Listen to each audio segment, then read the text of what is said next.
Welcome to the lecture on the pons.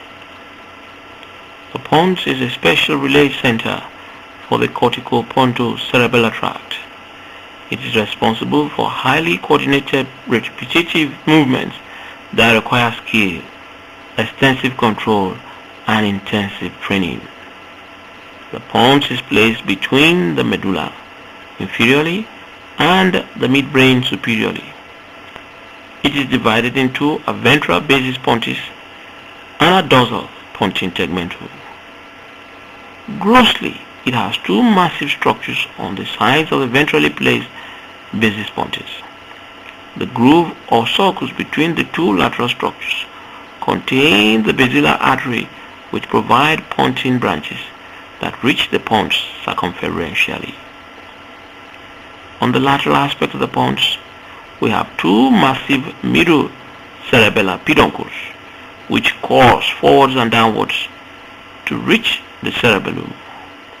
They are carrying fibers which are second-order neurons of the cortico-pontocerebellar pathway to the deep cerebellar nuclei. Posteriorly, the pons is provided with the floor of the fourth ventricle. The roof of the ventricle is made up of the superior medullary velum and the fastigium of the cerebellum. Behind the pons, the fourth ventricle has the following prominent structures: tuberculum acousticum, which is part of the vestibular area; striae medullaris; median eminence, which is continuous with that of the medulla; and the fascia colliculus. Internal structure of the pons. A basis pontis. This is the ventrally placed structure of the pons, containing massive cortico-pontine fibers which terminate on their second-order neurons in the basis pontis. The fibers arise from all the lobes of the cortex.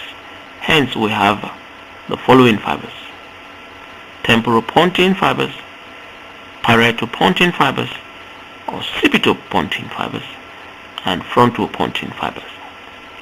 Frontopontine fibers occupy the anterior position in the pyramidal tract.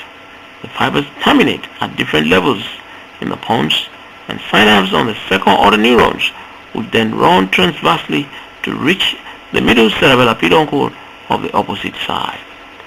These fibers are termed the transversely running pontine fibers. They will project through the middle cerebellar peduncle to enter the deep cerebellar nuclei, which are as follows: globus, emboliform, fastigious, fastigial, and dentate nuclei. Pontine tegmentum.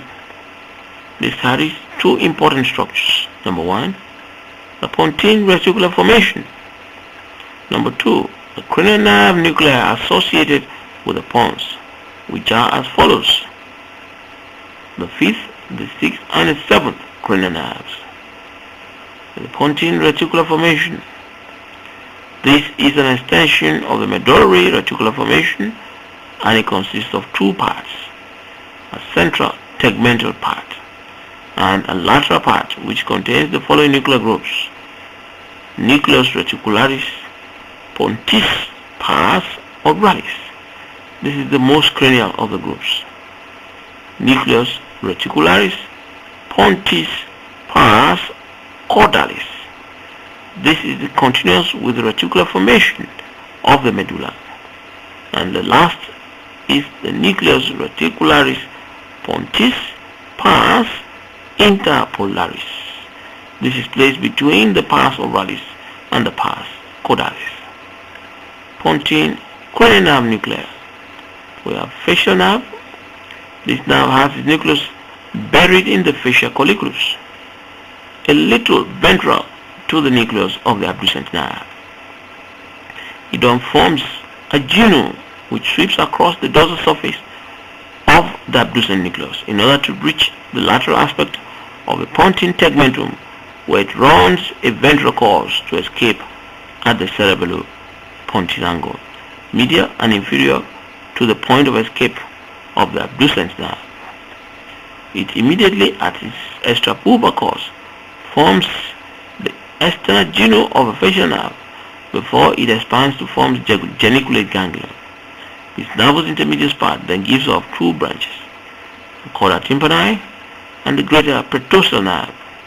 The chorda tympani enters the lingual nerve and it carries secretomotor fibers which reach the submandibular ganglion and are distributed to oral glands and the submandibular and sublingual salivary glands.